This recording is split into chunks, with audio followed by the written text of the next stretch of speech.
पिछले क्लास तक हम लोगों ने एक्सरसाइज 9.2 कंप्लीट कर लिया था। आज हम लोग एक्सरसाइज 9.3 शुरुआत करेंगे, ठीक है, स्ट्रेट लाइन का। तो पहला क्वेश्चन है, reduce the following equation into slope intercept form.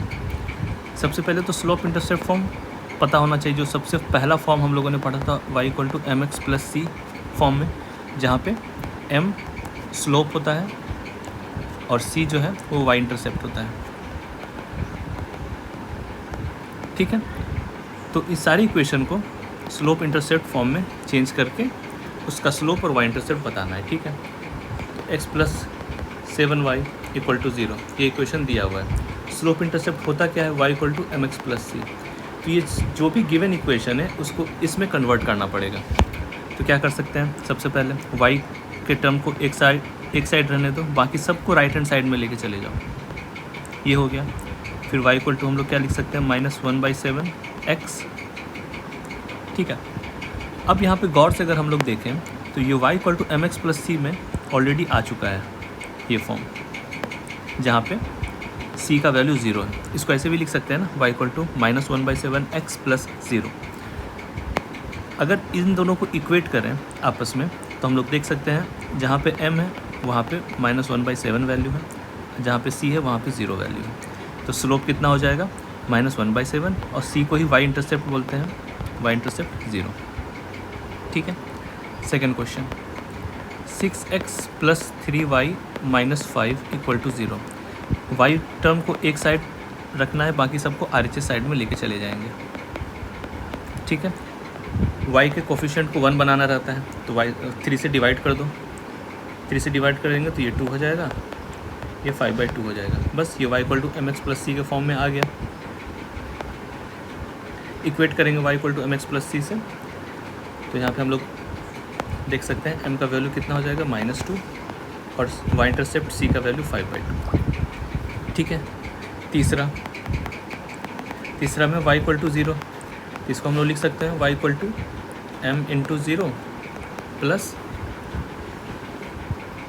इससे अच्छा आप इसको ऐसे लिख लो, y = 0 × x + c 0, ठीक है। m का वैल्यू कितना हो जाएगा यहाँ से 0, और y इंटरसेप्ट c का वैल्यू कितना हो जाएगा 0। तो यहाँ पे दोनों चीज़ें क्या हो जाएगा, 0 0। क्वेश्चन नंबर 2 की बात करते हैं, reduce the following equation into intercept form and find their intercept on the axis.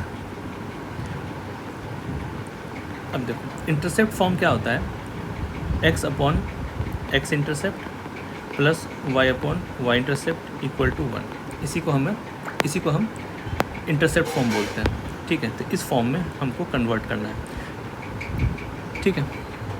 तो मेरा दिया हुआ इक्वेशन दिया हुआ है यहाँ पे 3x + 2y - 12 = 0। तो इस फॉर्म में, इंटरसेप्ट फॉर्म में कन्वर्ट करने के लिए हमें सबसे पहले जो कांस्टेंट टर्म होता है, कांस्टेंट टर्म, इसको राइट हैंड साइड में लेके चले जाते हैं। 3x + 2y = 12, ठीक है। उसके बाद कांस्टेंट टर्म को यूनिटी बनाना रहता है 1, क्यों, क्योंकि यहाँ पे RHS साइड में 1 है, तो यहाँ पे इसको भी 1 बनाएंगे। तो 1 बनाने के लिए क्या करेंगे, 12 से डिवाइड कर देंगे,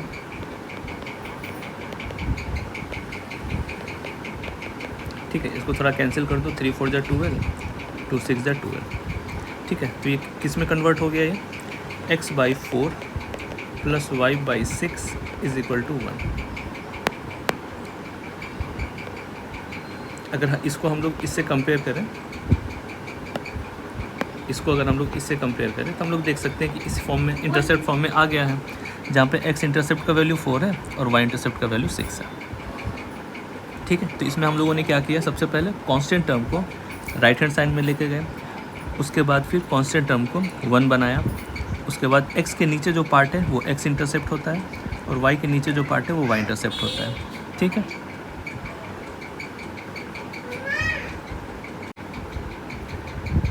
क्वेश्चन नंबर 2 का सेकंड क्वेश्चन देख लेते हैं। थर्ड क्वेश्चन आप लोग बना लेना। सेकंड क्वेश्चन में है 4x - 3y = 6, ठीक है।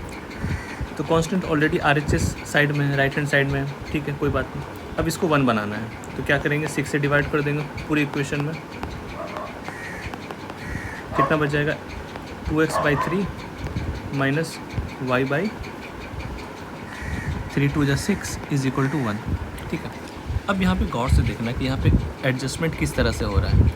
मुझे x के नीचे टर्म चाहिए, क्यों, क्योंकि x के नीचे जो है वो x इंटरसेप्ट होता है।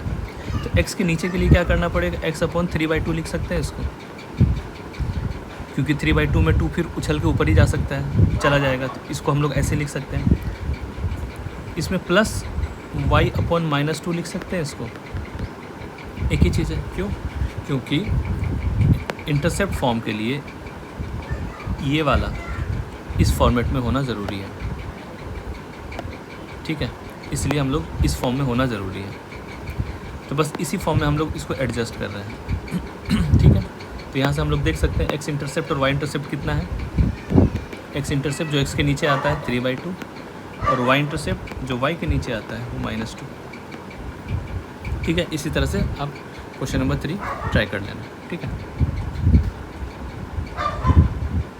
अब क्वेश्चन नंबर 3 है, find the distance of A point -1, 1। Find the distance of the point -1, 1 from the line. ठीक है, तो यहाँ पे एक लाइन है,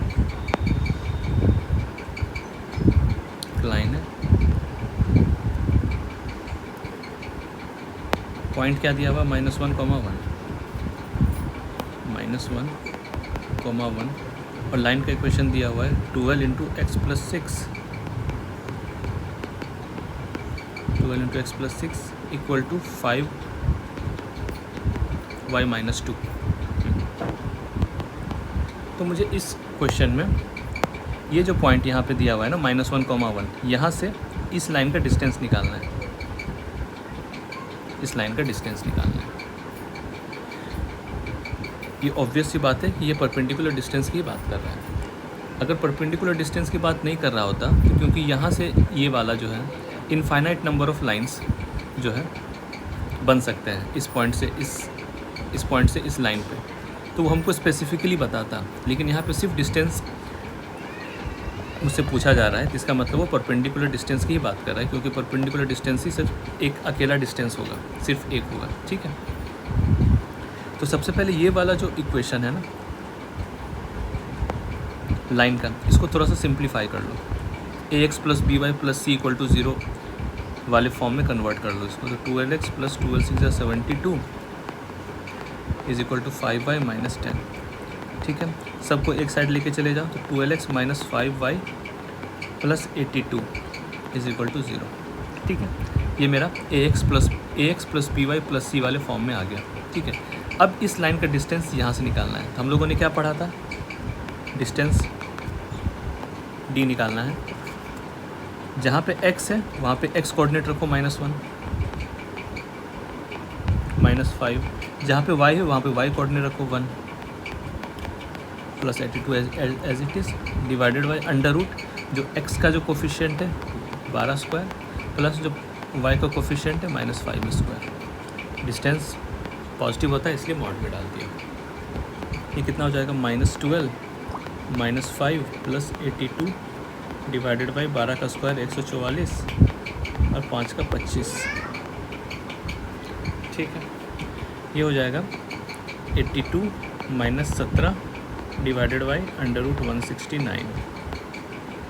ठीक है, ये हो जाएगा 5, ये हो जाएगा 6, 65। ठीक है, डिवाइडेड बाई 13। यहाँ से काट दो, ये लेंथ कितना हो जाएगा, 5 यूनिट। ठीक है,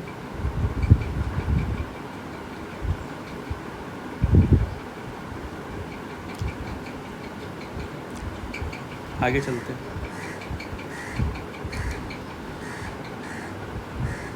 क्वेश्चन नंबर 3 तक हो गया। Question number 4, find the points on the x axis whose distance from the line this are 4 unit. ठीक है, तो सबसे पहले ये लाइन ही प्लॉट कर लो पहले। ठीक है ना, कोऑर्डिनेट एक्सिस ड्रॉ करो। ठीक है, देखो यहाँ पे x/3 प्लस y/4, मतलब x के नीचे x इंटरसेप्ट होता है, y के नीचे y इंटरसेप्ट होता है। तो x इंटरसेप्ट कितना है 3 है और y इंटरसेप्ट कितना है 4 है। ठीक है, इस दोनों पॉइंट से लाइन को क्रॉस करवा दो। ये लाइन हो गया। ये लाइन क्या हो जाएगा, इसका इक्वेशन x/3, इसका इक्वेशन क्या हो जाएगा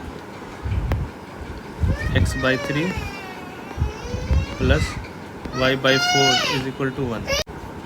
ठीक है, ये लाइन हमने ड्रॉ कर लिया। तो find the points on the x axis whose distances from the line this are 4 unit. तो x एक्सिस पे कोई पॉइंट्स बताना है हमको जिसका डिस्टेंस इस लाइन से 4 यूनिट पे है। तो मान लो x एक्सिस पे कोई सा भी डिस्टेंस रख सकते हैं। मान लो ये वाला डिस्टेंस रख लिया हम लोगों ने, है ना, ये वाला डिस्टेंस। चूँकि x एक्सिस पे पॉइंट ले रहे हैं तो α,0 लेना पड़ेगा, है ना। और ये परपेंडिकुलर डिस्टेंस की बात कर रही है 4 यूनिट। ठीक है, तो डिस्टेंस फार्मूला लगाते हैं, है ना। चाहो तो इसको थोड़ा सा सिंप्लीफाई कर लो, 4x plus 3y equal to 12 लिख सकते हैं, या फिर 4x plus 3y minus 12 equal to 0। ठीक है, क्या किया मैंने, बस एलसीएम लेके इसको सिंप्लीफाई किया है। अब ये क्वेश्चन कन्वर्ट किस में हो गया कि एक लाइन दिया हुआ है मेरा, अरे यार, एक लाइन दिया हुआ है मेरा क्या, 4x plus 3y minus 12 equal to 0, और इसका जो डिस्टेंस है एक पॉइंट दिया हुआ है α,0, यहाँ से 4 है। ये क्वेश्चन इसमें कन्वर्ट हो गया। ठीक है, मुझे अल्फ़ा निकालना है। ठीक है, तो सबसे पहले डिस्टेंस इक्वेट कर। डिस्टेंस फार्मूला क्या होता है, जहाँ पे x है वहाँ पे x वाला कोऑर्डिनेट रख दो, तो 4α प्लस 3y की जगह y coordinate divided by √4² plus 3² का मॉड। और डिस्टेंस मेरा दिया हुआ है 4 यूनिट। इसको थोड़ा सा सिंप्लीफाई करो, 4α माइनस 12 डिवाइडेड बाई 4 और 3 मतलब 16 प्लस 9 25 होता है, और 25 का स्क्वायर रूट 5 हो जाएगा, मतलब बाहर 5 आ गया, इज इक्वल टू 4। ठीक है, अब यहाँ पे एक काम कर सकते हैं, ऊपर से 4 कॉमन ले लो,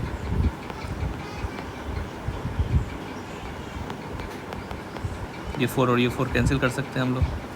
अब मेरा वैल्यू जो हो गया α-3/5 मॉड में इज इक्वल टू 1 आया। जैसे ही ये मॉड ब्रेक होगा तो 2 साइन आएंगे, एक प्लस माइनस साइन आता है जो मॉड टूटता है। तो ठीक है, तो α-3/5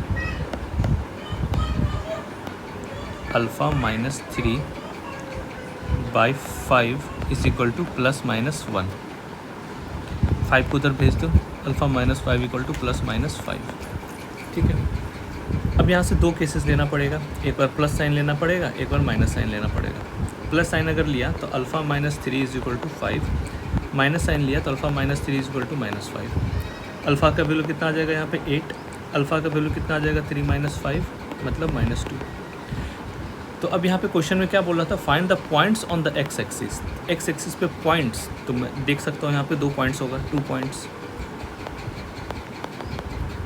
पॉइंट्स होगा। ये α,0, तो एक अल्फ़ा का वैल्यू कितना आया है 8,0 और दूसरे अल्फ़ा का वैल्यू कितना आया -2,0। ये दोनों x एक्सिस पे पॉइंट्स होंगे। ठीक है,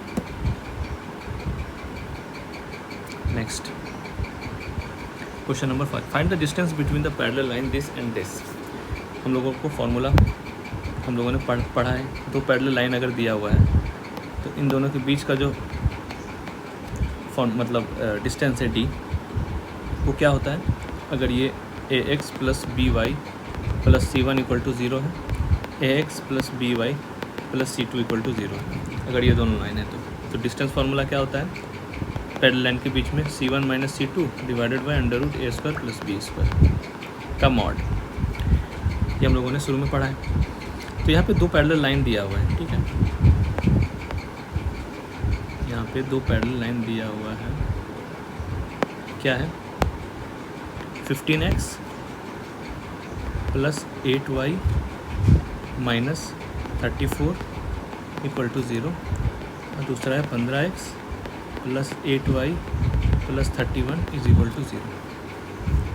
तो ax plus by plus c से अगर कंपेयर करें तो a का वैल्यू 15 है, b का वैल्यू 8 है, यहाँ पे c1 का वैल्यू 34 माइनस 34 है और c2 का वैल्यू प्लस 31 है।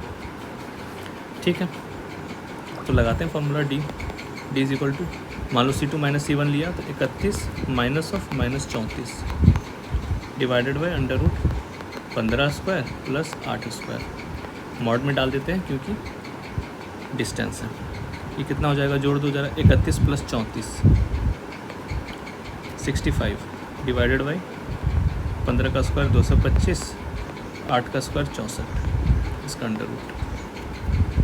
ये वैल्यू कितना आ जाएगा 65 डिवाइडेड बाई ये कितना हो जाएगा 289, अंडर रूट डिवाइडेड बाई, मतलब ये 289 किसका होता है, स्क्वायर रूट 17 का। ठीक है, तो ये डिस्टेंस कितना हो जाएगा 65/17। कोई नेगेटिव में वैल्यू नहीं आया, पॉजिटिव में ही आ गया, ये सीधा आंसर हो गया 65/17। सेकंड क्वेश्चन में भी सेम वैसे ही करना है, लेकिन इसको थोड़ा सा पहले सिंप्लीफाई कर लेंगे। lx plus ly plus p equal to 0, और दूसरा है lx plus ly minus r equal to 0। ठीक है, तो ये पहला लाइन है, यहाँ पे c1 का वैल्यू p है और c2 का वैल्यू माइनस r है। बस सेम फार्मूला लगाएंगे, आपका रिजल्ट आ जाएगा। ठीक है, हो जाएगा, आप ट्राई कर लेना, बन जाएगा। Question number 6, find the equation of line parallel to this and passing through this. ये तो इजी है, ये आप बना लेना। क्या बोल रहा है कि find the equation of the line parallel to this. एक कोई लाइन है जो इस वाली लाइन के पैरेलल है। जैसे मान लो 3x माइनस 4y प्लस 2 कोई लाइन है, उसी का लाइन एक पैरेलल लाइन है, उसी का पैरेलल जो कि -2, 3 से गुजर रहा है। तो मुझे एक पॉइंट दिया ही हुआ है, इसका इक्वेशन निकालना है मुझे, नीचे वाले का इसका इक्वेशन निकालना है। तो एक पॉइंट दिया हुआ है मुझे, अगर मुझे स्लोप पता चल जाए तो मेरा काम हो जाएगा। तो इस लाइन का स्लोप कितना है 3/4, तो वही तो इसका भी स्लोप हो जाएगा, क्योंकि दो पैरेलल लाइन का स्लोप सेम होता है। ठीक है, अगर line ax plus by plus c equal to 0 है तो स्लोप क्या होता है, minus of x coefficient divided by y coefficient. तो minus of 3 divided by minus of -4 हो जाएगा ना। अगर इसका स्लोप निकाले हैं तो minus of x coefficient divided by y coefficient, तो 3/4 ही आ जाएगा। वही चीज़ यहाँ पे लिखा है, इसका भी स्लोप 3/4 होगा, क्योंकि लाइन पैरेलल है, ये लाइन और ये लाइन पैरेलल है, और एक पॉइंट मुझे दिया हुआ है। तो y minus y1 equal to m times x minus x1 से आपका लाइन का इक्वेशन आ जाएगा। y1 का वैल्यू कितना है -2, तो माइनस ऑफ -2 हो जाएगा +2, m का वैल्यू 3/4 निकाला, x माइनस और x1 का वैल्यू y माइनस y1 का वैल्यू 3 है ना,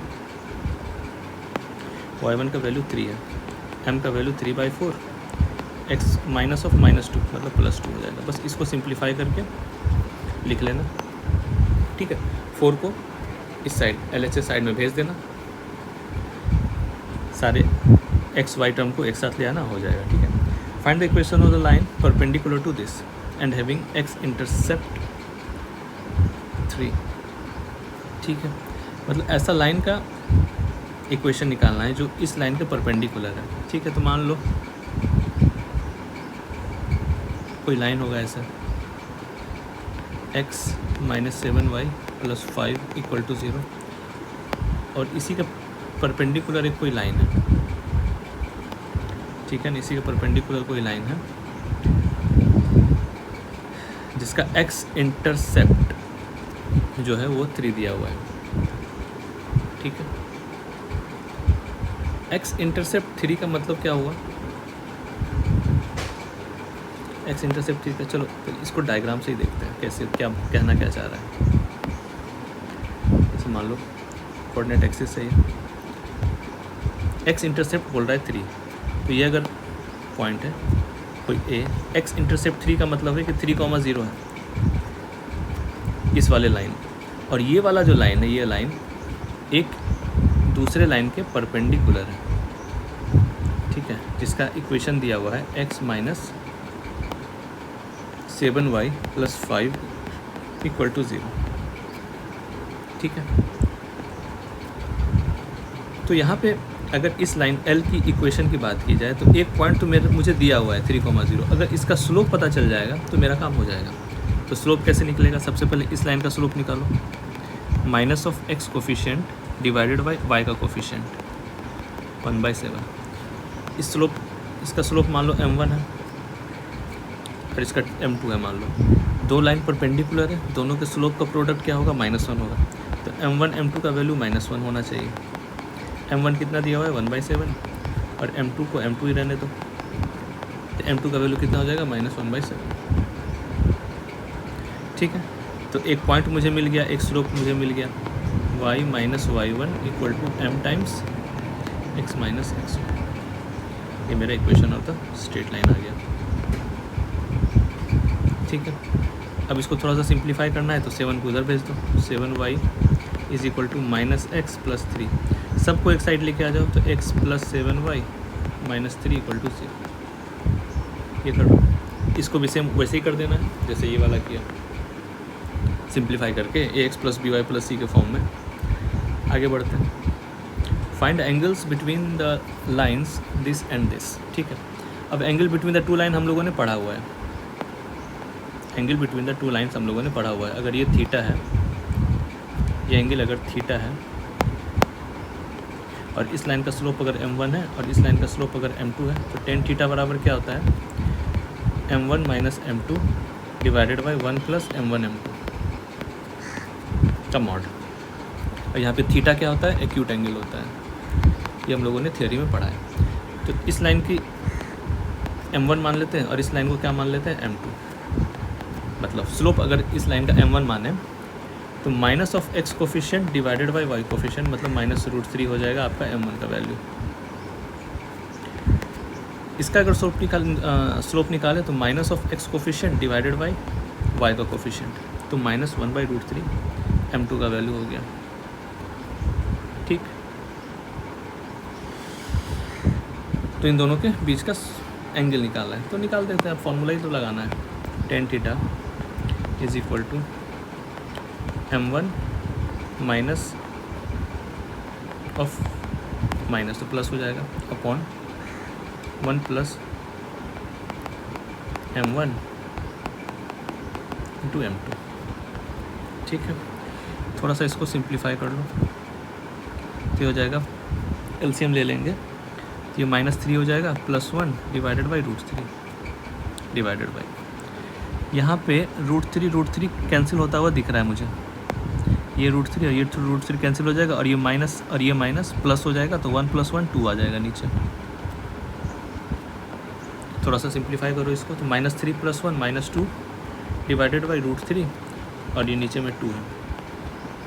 tan theta is equal to 2 से 2 कैंसिल कर दो, tan थीटा का वैल्यू कितना आ जाएगा?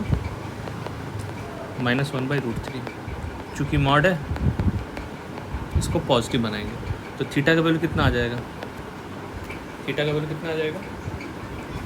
1/√3 मतलब 30 डिग्री, 30 डिग्री मतलब π/6 है ना। तो थीटा का वैल्यू कितना आ जाएगा? π/6, मतलब ये 30 डिग्री हो गया, ये 30 डिग्री हो गया। अच्छा, अब यहाँ पे एक चीज़ गौर करने का है कि ये जो फॉर्मूला जो मुझे दिया हुआ है, ये थीटा जब एक्यूट दिया हुआ है तब, तो यहाँ पे तो एक्यूट एंगल आया ही है, लेकिन यहाँ क्वेश्चन में बोल रहा है फाइंड एंगल्स।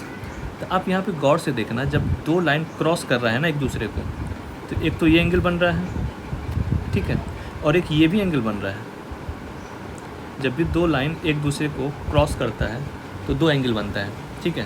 तो ये थीटा तो मैंने निकाल दिया, अब इस वाले थीटा की भी बात हो रही है, ये वाला थीटा भी बताना है। तो ये पूरा एंगल कितना है? 180 डिग्री। कोई लाइन अगर ऐसा जा रहा है और एक ये वाला है, तो ये वाला एंगल प्लस ये वाला एंगल 180 डिग्री होता है। तो सेम वही है, ये वाला एंगल प्लस ये वाला एंगल 180 डिग्री होता है, मुझे ये वाला एंगल चाहिए तो थीटा माइनस कर देंगे, तो अदर एंगल क्या हो जाएगा 180 में 30 माइनस कर देंगे तो 150 डिग्री। तो एक एंगल 30 डिग्री हो गया, π/6 के बदले 30 लिख लो, कन्फ्यूजन है तो ठीक है। एक एंगल 30 डिग्री हो गया और एक π-30 मतलब 150 डिग्री हो गया, ठीक है। Question number 9, line through the point this and this intersect the line this eight right angle, find the value of h, ठीक है। इस टाइप से फिगर बनेगा। बोलोगे क्यों ऐसा बनेगा, देखो बोल रहा है एक लाइन जो है जो इन दोनों पॉइंट से क्रॉस होता हुआ जा रहा है और इस वाले लाइन को इंटरसेक्ट करता है एट राइट एंगल पर, ठीक है, कोई बात नहीं। इसका अगर स्लोप निकालें कितना आ जाएगा, -(x) coefficient divided by y coefficient 7/9, ठीक है।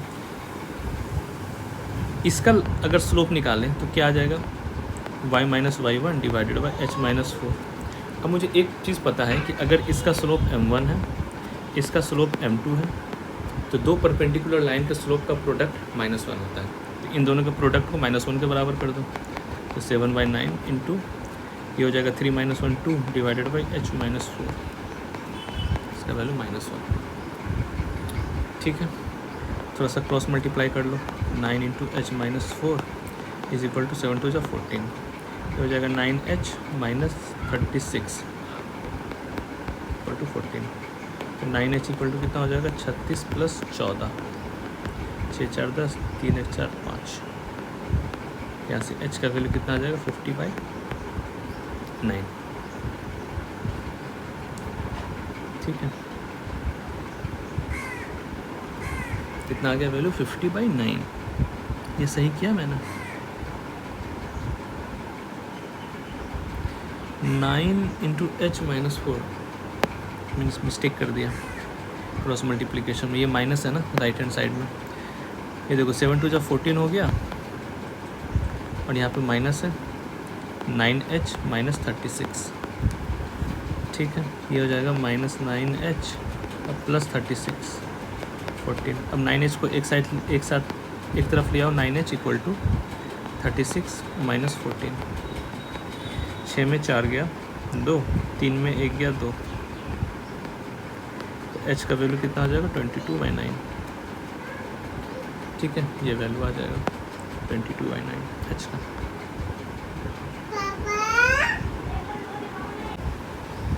Prove that the line through the point this and parallel to this is ये, ठीक है।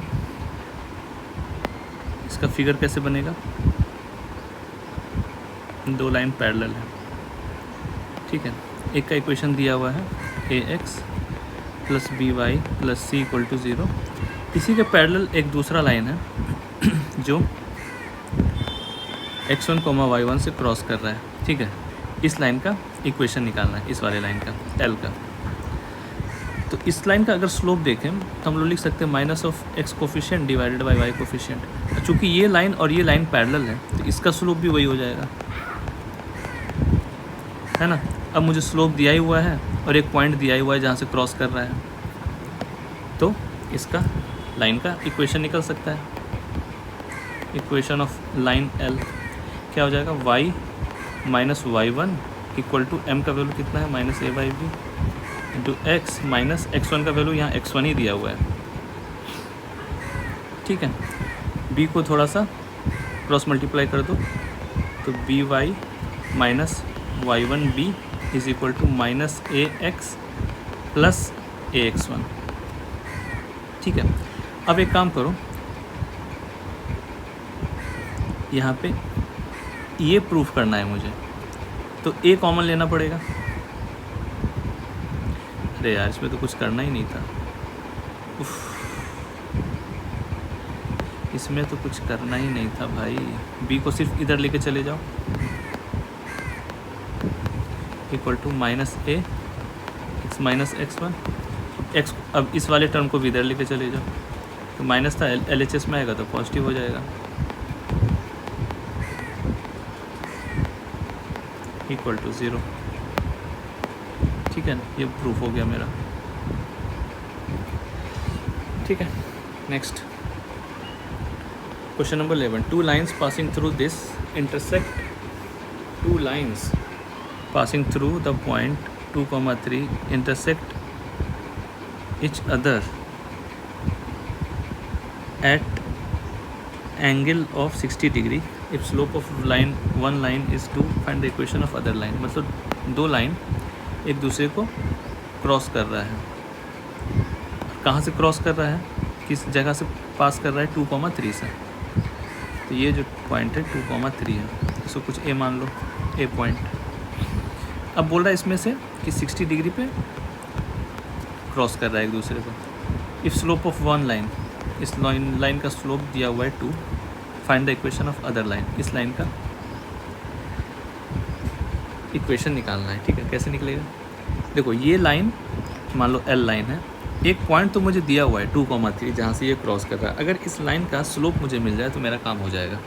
वो स्लोप कैसे निकालेंगे? एंगल ऑफ, मतलब दो लाइन का जो बीच का एंगल है वो वाला फार्मूला लगाना पड़ेगा। इस लाइन का स्लोप मान लो m है, तो tan theta is equal to क्या करते हैं, m1 minus m2 divided by 1 plus m1 m2।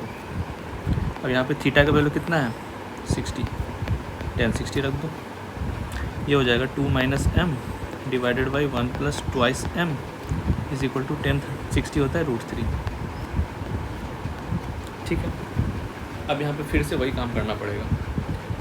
ये मॉड है, इसको ब्रेक करेंगे, प्लस माइनस साइन से ये खुलता है, 2 minus m upon 1 plus 2m is equal two plus और माइनस √3। ठीक है, क्या करेंगे, एक बार प्लस साइन लो, एक बार माइनस साइन लो। ठीक है, तो 2 minus m is equal two plus sign ले लिया, ये आ जाएगा 2 माइनस m, अगर नेगेटिव साइन ले लिया तो ये आ जाएगा। ठीक है, सिंप्लीफाई करो, 2 minus m is equal to √3 plus 2√3m। ठीक है, तो यहाँ से सबको एक साइड लेके चले जाओ, 2 माइनस √3 को, मतलब कांस्टेंट वाले को एक साइड और m वाले टर्म को एक साइड लेके चले जाओ। ठीक है, इसको थोड़ा सिंप्लीफाई करो, 2 minus m is equal to minus √3 और माइनस 2√3m। यहाँ पे भी m को एक साइड लेके चले जाओ, तो 2√3m LHS में लेके चले गए, माइनस m ऑलरेडी है, और इसको इधर लेके चले जाएंगे तो -2 माइनस √3। ठीक है, अच्छा यहाँ से m कॉमन ले लिया, तो 2√3 plus 1 is equal to 2 minus √3। m का वैल्यू आ जाएगा यहाँ से 2 माइनस √3 डिवाइडेड बाई 2√3 प्लस 1। यहाँ से m कॉमन लिया, 2√3 minus 1 is equal to minus 2 plus √3। यहाँ से m का वैल्यू आ जाएगा minus of 2 plus √3 divided by 2√3 minus 1।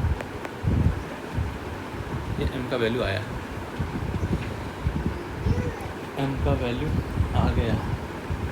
ठीक है, अब ये दोनों लाइन का इक्वेशन मुझे चाहिए, जो कि 2 क्रॉस तो करना ही पड़ेगा। एक बार m इसको लेना पड़ेगा, एक बार m इसको लेना पड़ेगा।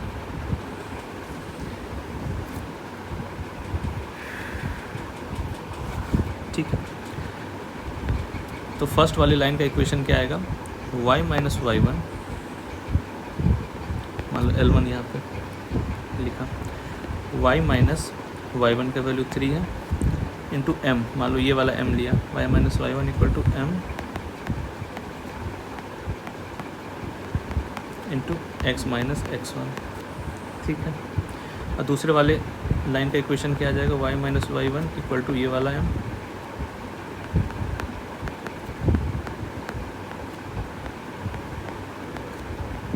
Into x minus x1।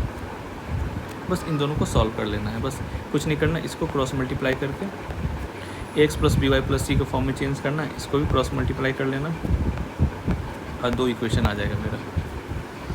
ठीक है, वही दोनों लाइन का इक्वेशन होगा। क्वेश्चन नंबर 11 थोड़ा सा ये लेंदी जाएगा बस, और कुछ नहीं, बस इसमें कंसेप्ट कुछ नहीं है, बस सब कैलकुलेशन रह गया है। ठीक है, क्वेश्चन नंबर 12 है find the equation of the right bisector of line segment joining this and this. अब राइट बाइसेक्टर क्या है, क्वेश्चन नंबर 12, जगह नहीं है, ऐड कर देते हैं। क्वेश्चन नंबर 12 बोल रहा है equation of right bisector of the line segment joining this and this. एक लाइन है 3 4 -1 2 3 4 -1 2, या इसको एस्कोना में लिख लो 3 4 और -1 2।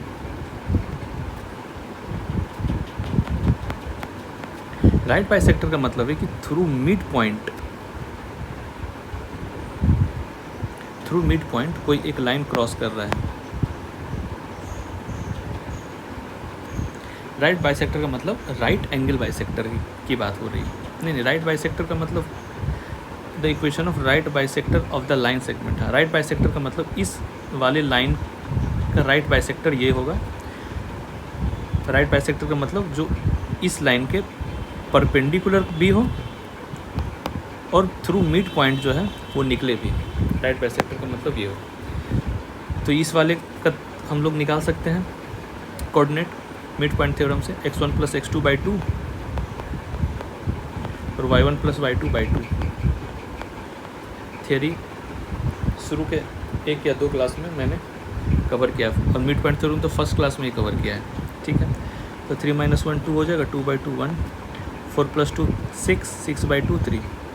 तो ये मेरा जो पॉइंट है Q, ये मेरा निकल गया 1,3।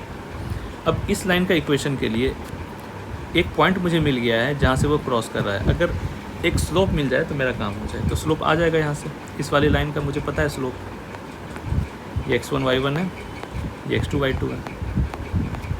तो y2 - y1 divided by y2 minus ये x2 है ना, y2 - y1 divided by x2 - x1।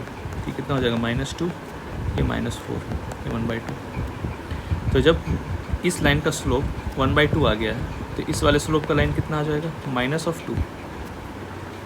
ठीक है, क्योंकि दोनों परपेंडिकुलर लाइन जब होता है तो एक लाइन का अगर स्लोप दिया हुआ है तो दूसरे का हम लोग डायरेक्ट भी लिख सकते हैं, नेगेटिव करके उसका रेसिप्रोकल ले लेते हैं। या अगर वैसे याद नहीं है तो m1 m2 = -1, ये तो सदाबहार फॉर्मूला है, ये याद रखना है।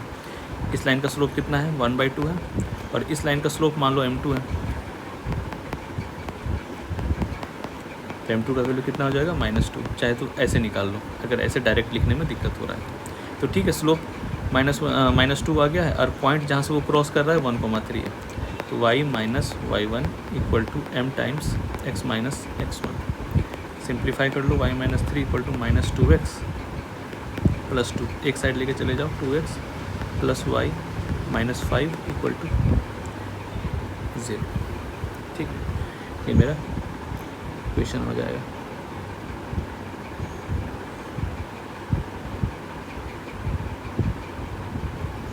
Next question number 13, find the coordinates of the foot of perpendicular from the point -1,3 to the line this and this. पहले पता होना चाहिए कि किसको बोलते हैं। जैसे देखो, कोई सा भी इस क्वेश्चन में बोल रहा है कि एक लाइन है और उस पर फुट ऑफ परपेंडिकुलर का कोऑर्डिनेट निकालना है। फुट ऑफ परपेंडिकुलर क्या है, ये जैसे इक्वेशन दिया हुआ है 3x - 4y - 16 = 0। Foot of perpendicular और यहाँ से एक लाइन एक पॉइंट दिया हुआ है। तो find the coordinates of the foot of perpendicular. ये परपेंडिकुलर ड्रॉप हुआ है -1,3 से, तो इस जिस लाइन पे टच हुआ है इसको हम लोग फुट ऑफ परपेंडिकुलर बोलते हैं। मतलब इस वाले जो कोऑर्डिनेट है इसको हम लोग फुट ऑफ परपेंडिकुलर बोलते हैं।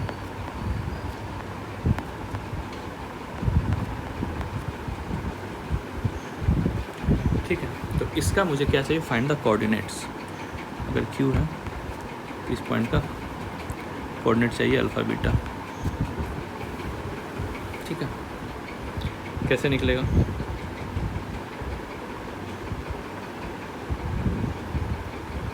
सबसे पहले इस लाइन का स्लोप देखो, मान लो स्लोप m1 है, minus of x coefficient divided by y coefficient, मतलब 3/4। और चूंकि ये वाला लाइन जो है मान लो PQ है, PQ लाइन परपेंडिकुलर है इस लाइन के, तो इस वाले का स्लोप कितना हो जाएगा, m1 m2 इक्वल टू -1 से निकालेंगे तो -4/3 आ जाएगा इसका स्लोप। बोलो को यो कैसे निकाला, तो m1 into m2 equal to -1, बस इसमें m1 का वैल्यू 3/4 डाला है और m2 निकाल लिया है। ठीक है, तो इस लाइन का स्लोप क्या है, -4/3। तो सबसे बढ़िया सॉल्व करने के लिए क्या करो, देखो PQ जो है, लाइन PQ का इक्वेशन लिखो ज़रा, लिख सकते हैं ना। एक पॉइंट तो मुझे दिया ही हुआ है और स्लोप मैंने निकाल लिया, तो y minus y1 equal to m times x, और माइनस ऑफ -1 +1 हो जाएगा। ठीक है, इसको थोड़ा सा सिंप्लीफाई करके लिखो, 3y minus 9 is equal to -4x -4, एक तरफ लेके जाओ, 4x plus 3y minus 9 plus 4 equal to 0। यहाँ से हो जाएगा 4x plus 3y minus 5 equal to 0। या फिर हम लोग इसको ऐसे भी लिख सकते हैं, 4x plus 3y equal to 5। ये एक इक्वेशन आ गया मेरा। किसका ये इक्वेशन है, ये इक्वेशन ऑफ लाइन PQ है, PQ का लाइन का इक्वेशन है। अब यहाँ पे एक चीज़ गौर करने का है, देखो यहाँ पे एक PQ लाइन ऐसे जा रहा है और एक दूसरा लाइन ऐसे जा रहा है, 3x minus 4y equal to 16, और ये लाइन हम लोगों ने अभी निकाला PQ का, 4x plus 3y equal to 5। ठीक है, अब यहाँ पे हम लोग देख रहे हैं कि ये दोनों लाइन एक दूसरे को इस पॉइंट से क्रॉस कर रहा है। अगर इन दोनों को सॉल्व कर दिया जाए, तो हम लोगों ने शुरू में ही लेक्चर में बात किया था कि जब भी दो कर्व को हम लोग सॉल्व करते हैं तो मुझे उसका कटिंग पॉइंट या फिर इंटरसेक्शन पॉइंट मिलता है। तो अगर इन दोनों लाइन के इक्वेशन को अगर हम लोग सॉल्व कर दें, तो इन दोनों क्रॉस कहाँ पे कर रहा है, ये वाला कटिंग पॉइंट, ये मिल जाएगा, और यही तो फुटो परपेंडिकुलर है अल्फ़ा बीटा। तो इन दोनों को सॉल्व कर लेते हैं। ठीक है, तो पहला इक्वेशन क्या है, 4x plus 3y equal to 5, और दूसरा है 3x minus 4y equal to 16। इसको 3 से मल्टीप्लाई कर दो, इसको 4 से मल्टीप्लाई कर दो, x के कोफिशिएंट को इक्वेट कर दिया, मतलब बराबर कर दिया। 4 × 12x plus 9y equal to 15, ये 4 × 12x minus 16y equal to 16, 4 × 64, ये माइनस, ये प्लस, ये माइनस, 12x से 12x कैंसिल हो गया, 16 और 9 25y इज इक्वल टू 64 में 64 है ना, तो y का वैल्यू कितना आ जाएगा, -49/25। ठीक है, तो मेरा y कोऑर्डिनेट आ गया। x कोऑर्डिनेट के लिए क्या करेंगे, किसी भी इक्वेशन डाल दिया, तो यहाँ से y का वैल्यू मेरा निकल गया, ये उठा के इस वाली इक्वेशन में डाल दो। ठीक है, तो आएगा 4x plus 3 into is equal to 5। ठीक है, यहाँ से अगर x निकालेंगे तो x का वैल्यू मेरा आ जाएगा 68.25, करके देख लेना, ये आएगा। ठीक है, तो यहाँ से मेरा फुटो परपेंडिकुलर निकल गया। ठीक है, ये अल्फ़ा बीटा अगर नहीं मानना है, अल्फ़ा बीटा मानने का ज़रूरत पड़ा नहीं, ये मैंने बस समझाने के लिए बोला था कि इस पॉइंट को हम लोग फुटो परपेंडिकुलर बोलते हैं। ठीक है, तो फुटो परपेंडिकुलर क्या हो गया, 68/25 कॉमा -49/25, ये फुटो परपेंडिकुलर हो गया। ठीक है, नेक्स्ट इसके ऊपर हो गया सारा, एक एक करते हुए तो आ रहा है। ठीक है, question number 14, the perpendicular from the origin to the line meets it at the point -1, 2, find the value of m and c। मान लो एक डायग्राम मैंने ड्रॉ किया, perpendicular from the origin to the line y = mx + c। मान लो एक y = mx + c ये वाला एक लाइन है, ड्रॉ हो जाए y = mx + c, और ओरिजिन से, ये ओरिजिन है, ओरिजिन से एक perpendicular from the origin to the line, ये y = mx + c का है। यहाँ से जो परपेंडिकुलर ड्रॉ किया है ये इस लाइन को -1, 2 पे टच करता है। अब बोलोगे -1, 2 फर्स्ट क्वाड्रेंट का तो पॉइंट नहीं है, मैंने एक रफ स्केच ड्रॉ किया है बस। Find the value of m and c, कैसे निकालेंगे बताओ। ये ओरिजिन है 0, 0, ठीक है। अच्छा, एक चीज़ कर सकते हैं, अगर यहाँ पे अगर मैं x इंटरसेप्ट निकालने की कोशिश करूँ तो y को 0 रखना पड़ेगा। y को अगर 0 रखेंगे तो x का वैल्यू कितना आ जाएगा, -c/m, है ना। तो ये पॉइंट जो है -c/m, 0, ये मान लो पॉइंट A है। अच्छा, B पॉइंट अगर मुझे निकालना हो तो क्या करना पड़ेगा, x को 0 रखना पड़ेगा क्योंकि पॉइंट जो है y एक्सिस पे है। x को अगर 0 रखा तो y = कितना आ जाएगा, c आ जाएगा। तो ये पॉइंट जो है B का, ये हो जाएगा 0, c, ठीक है। तो अब यहाँ से जो A, और B जो निकला है, यहाँ से हम लोग एक दो इक्वेशन पहले हम लोग को निकालना पड़ेगा, है ना। पहले अगर इसका अगर स्लोप देखें, इस वाले लाइन का 2 - 0 -1 -0, मतलब ये -2 आ गया स्लोप इस वाले का। तो इस वाले का स्लोप कितना हो जाएगा, ये m1 है तो m2 कितना हो जाएगा, इसका रेसिप्रोकल लेके साइन चेंज कर देंगे। तो -2 था तो -1/2 इसका स्लोप हो गया। और ये चूँकि 2 पॉइंट से गुजर रहा है तो यहाँ से एक रिलेशन हम लोग को मिल सकता है ना। मान लो ये पॉइंट Q है, तो सिर्फ मैं अगर BQ की बात करूँ, अगर मैं, तो BQ को अगर लाइन मान के अगर मैं इसका स्लोप लिखूँ 2 - c डिवाइडेड बाई -1 - 0, ये स्लोप जो है 1/2 के बराबर आना ही चाहिए, क्योंकि BA का जो स्लोप है वही तो BQ का स्लोप है, क्योंकि लाइन तो सेम ही है, स्लोप तो एक ही होगा ना। तो ये 2 - c बाई -1 = 1/2, क्रॉस मल्टीप्लाई अगर करेंगे तो 2 - c = -1/2 आ जाएगा। c का वैल्यू कितना आ जाएगा यहाँ से, 2 + 1/2 मतलब 5/2, ये c का वैल्यू आ गया, ठीक है। ये मेरा c का वैल्यू आ गया। अब एक और काम कर सकते हैं, अब इस बार AB को पॉइंट को कंसिडर करो।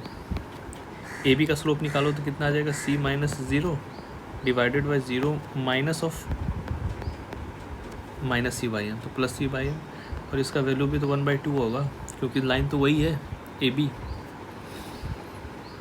ठीक है। तो यहाँ से c का वैल्यू हम लोगों ने 5/2 निकाला है। तो यहाँ पे चाहे तो पहले एक बार इसको थोड़ा सा सिंप्लीफाई करके लिख लो।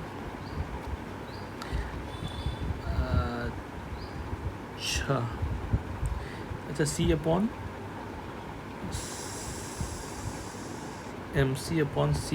= 1/2। तो यहाँ से अगर देखा जाए तो c और c तो कैंसिल हो गया, m का वैल्यू 1/2 आ गया। निकालना क्या है भाई, m और c का ही तो वैल्यू निकालना है, तो m और c तो आ ही गया। गलत सॉल्व कर दिया क्या,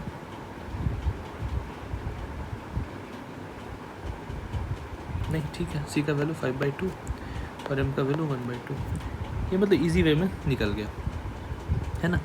क्या किया मैंने, इसका पहले एक्स कोऑर्डिनेट और वाई, एक्स इंटरसेप्ट और वाई इंटरसेप्ट लिखा, और स्लोप का यूज़ करके हम लोगों ने m और c का वैल्यू निकाल दिया, ठीक है। 15 If P and Q are length of perpendiculars from the origin to line this and this respectively, prove that P square plus Q square 4Q square equal to, मतलब origin से दो line है मान लो, ऐसा दो लाइन है मान लो, एक ऐसा है और एक ऐसा है मान लो, मान सकते हैं, और एक कहीं ऑरिजिन है बीच में 0 0, और यहाँ से परपेंडिकुलर ड्रॉ किया गया दोनों लाइन पे, दोनों लाइन पे परपेंडिकुलर ड्रॉ किया गया है, ठीक है। ये परपेंडिकुलर है और ये भी परपेंडिकुलर है। एक लाइन का इक्वेशन है x cos theta minus y sine theta is equal to k cos 2 theta, और एक है x sec theta plus y cosec theta is equal to k, ठीक है। तो सबसे पहले मान लो ये डिस्टेंस d1 होगा, ये डिस्टेंस d2 मान लो, मैंने मान लिया। अच्छा d1 d2 नहीं मानना, दिया हुआ है डिस्टेंस, तो p और q दिया हुआ है ना।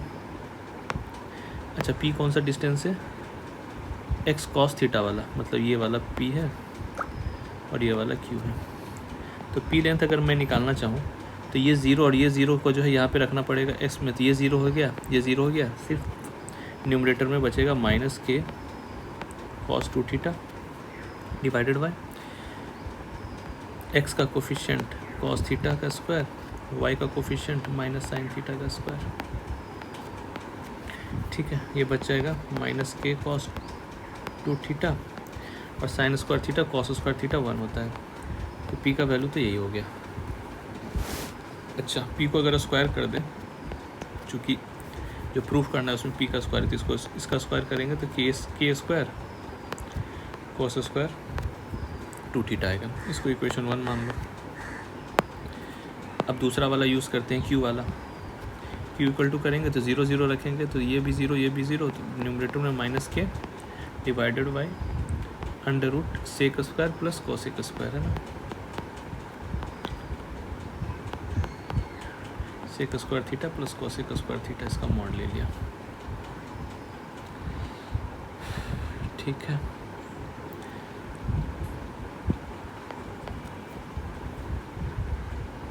ये किसी फॉर्मूला पे है,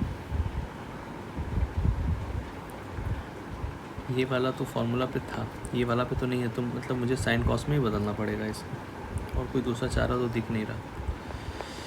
तो माइनस के, इसको हम लोग लिख सकते हैं 1 upon cos square theta plus 1 upon sine square theta का रूट और इसका मॉड, ये हो जाएगा माइनस के divided by sine square theta plus cos square theta और डिवाइडेड बाई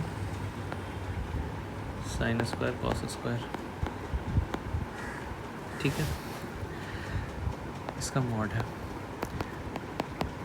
तो ये वैल्यू तो 1 हो जाएगा sine square plus cos square का, तो ये बच जाएगा 1 upon under root sine square theta cos square theta. इसको ऊपर लेके चले जाओ तो माइनस के, पहले तो ये बाहर निकल जाएगा साइन थीटा कॉस थीटा, और ऊपर भी चला जाएगा तो साइन थीटा कॉस थीटा आ गया। तो यहाँ से अगर हम लोग क्यू स्क्वायर निकालें तो स्क्वायर कर देंगे के square sine square theta cos square theta, ठीक है। ये इक्वेशन नंबर 2 हो गया।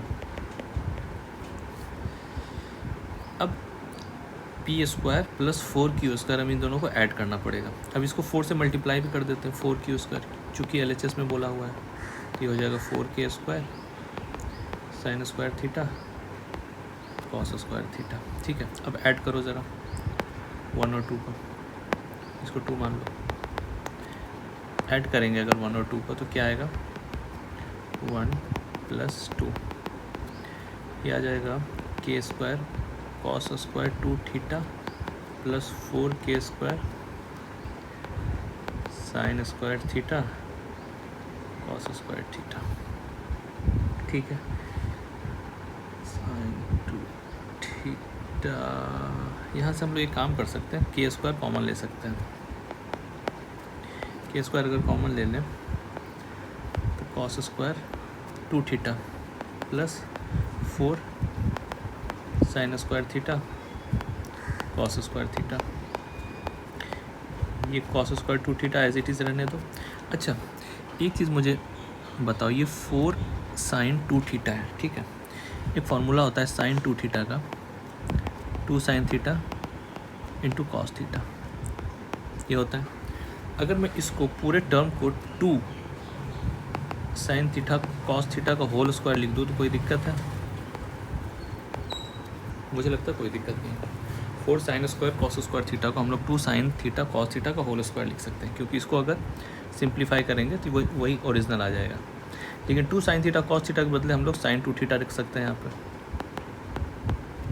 इसका स्क्वायर है, कॉस स्क्वायर 2 थीटा ये है, बाहर में के स्क्वायर है। ये वैल्यू कितना होता है? Cos square 2 theta plus sine square 2 theta 1 होता है।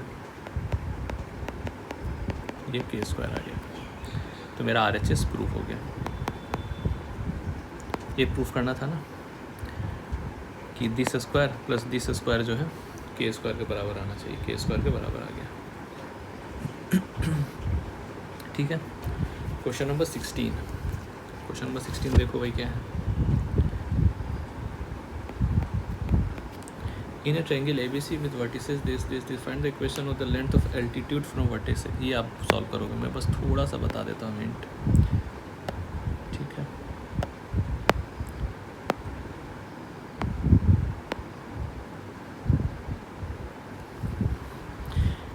एक ट्रायंगल है ABC, ठीक है। ये 2 3 है, ये है 4, -1 और ये C है 1, 2। Find the equation and length of the altitude from vertex A। Vertex A, altitude का मतलब क्या है कि A से एक परपेंडिकुलर ड्रॉप हुआ है, A से एक परपेंडिकुलर ड्रॉप हुआ है अपोजिट साइड में BC पे, ठीक है। अब बोला जा रहा है find the equation and length of the altitude from the vertex A। हाँ, तो ये मान लो Q है, तो AQ का सबसे पहले इक्वेशन निकालना है और AQ का फिर लेंथ निकालना है। देखो, लेंथ तो आराम से निकाल सकते हैं, नहीं, लेंथ निकालने के लिए पहले AQ का लेंथ निकालने के लिए पहले BC का इक्वेशन निकालना पड़ेगा। तो 2 पॉइंट फॉर्म से BC का इक्वेशन निकाल दो, उसके बाद फिर इसका BC का इक्वेशन पता चल जाएगा, तो इस वाले फॉर्मूला से निकल जाएगा इसका लेंथ, ठीक है। AQ का लेंथ तो ईजी है। उसके बाद क्या है, दूसरा इक्वेशन भी निकालना है। इक्वेशन के लिए क्या करेंगे, इस लाइन का स्लोप निकालो, 2 पॉइंट फॉर्म से y2 - y1 divided by x2 - x1 से इसका स्लोप निकल जाएगा। चूँकि ये वाला लाइन AQ परपेंडिकुलर है इसके, तो ये भी निकल जाएगा। तो एक पॉइंट दिया ही हुआ है और स्लोप पता ही चल गया, तो यहाँ से पॉइंट स्लोप फॉर्म से AQ का इक्वेशन भी निकल जाएगा। ये आप ट्राई कर लेना, ईजी है क्वेश्चन, ठीक है। क्वेश्चन नंबर 17 देखो जरा। If P is length of perpendicular from origin to the line whose intercept on the x-axis are A and B, show that this and this। ठीक है, इसको पहले जस्ट ड्रॉ करते हैं।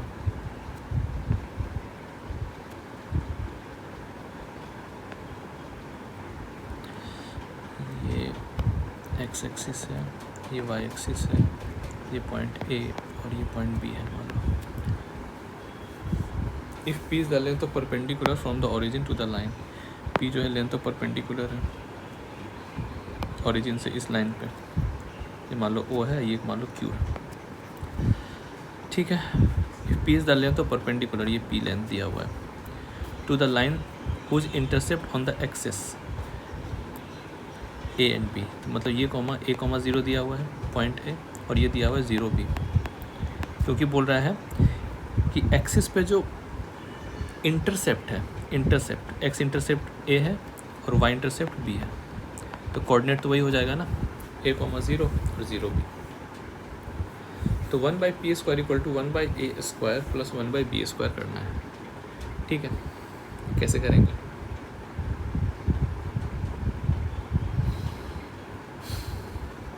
एक काम करते हैं, पहले इसको कुछ ना थीटा मान लो इसको। तो इन ट्रायंगल POA या AOQ,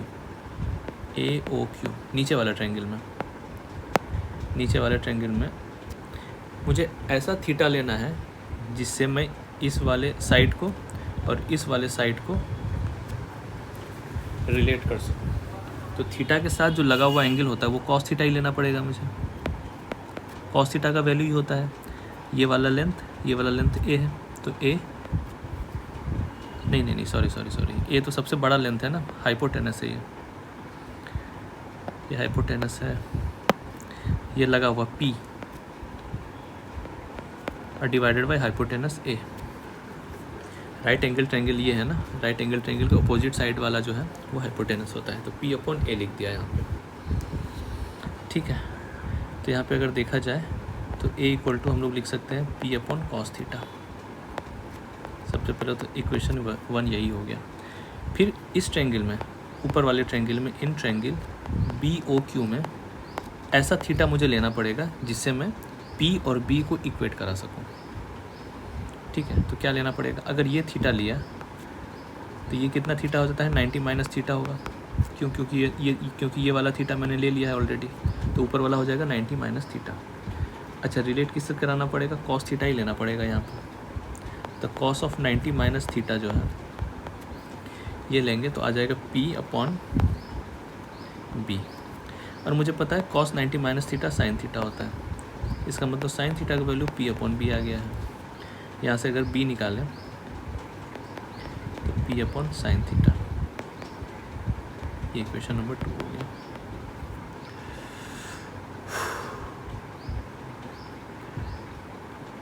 इतना जो मेहनत कर रहे हैं हम लोग, इससे बढ़िया तो इससे अच्छा मैं एक काम करता हूँ, इक्वेशन 1 को कॉस थीटा का ही निकाल लेता हूँ टर्म में। कॉस थीटा बराबर P/A और यहाँ से साइन थीटा ही निकाल लेता हूँ। साइन थीटा बराबर P/B। क्यों किया, क्योंकि मुझे पता है कि sign square theta plus cos square theta 1 होता है। अब यहाँ पे स्क्वायरिंग कर दो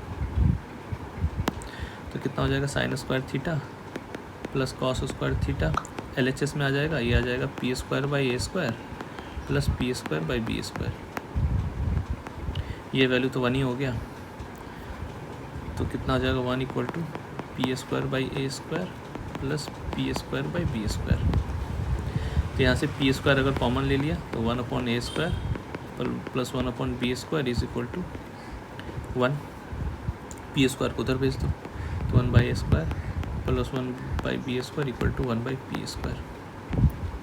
ये प्रूफ करना था मुझे, ठीक है। मतलब 2 ट्रायंगल में कॉस थीटा मैंने लिया बस, और वहाँ से स्क्वायरिंग करके निकाल दिया, ठीक है। हालांकि इसके और भी मेथड्स हैं, मतलब लेकिन ये वाला मुझे इजी लगता है, ठीक है। बस ये दोनों ट्रायंगल को कंसिडर किया, एक जगह साइन, दोनों जगह कॉस थीटा लिया और उसको प्रूफ कर दिया, ठीक है। क्वेश्चन नंबर 17, ये तो एग्जाम्पल का क्वेश्चन आ गया। क्वेश्चन नंबर 17 हो गया क्या एक्सरसाइज? अच्छा, मुझे लग रहा हो गया एक्सरसाइज खत्म, ठीक है। तो नेक्स्ट एक्सरसाइज में हम लोग मिसलेनियस के क्वेश्चंस कर लेंगे, ठीक है। मुझे उम्मीद है कि आपको चीज़ें समझ में आई होंगी, ठीक है। अगर नहीं समझ में आया होगा तो फिर से एक बार लेक्चर देखिएगा, और जो शुरू में कम से कम जो मैंने थ्योरी कराया है ना फर्स्ट 2 लेक्चर में, वो बार बार देखिएगा तो फिर और समझ में आएगा अच्छे से, ठीक है।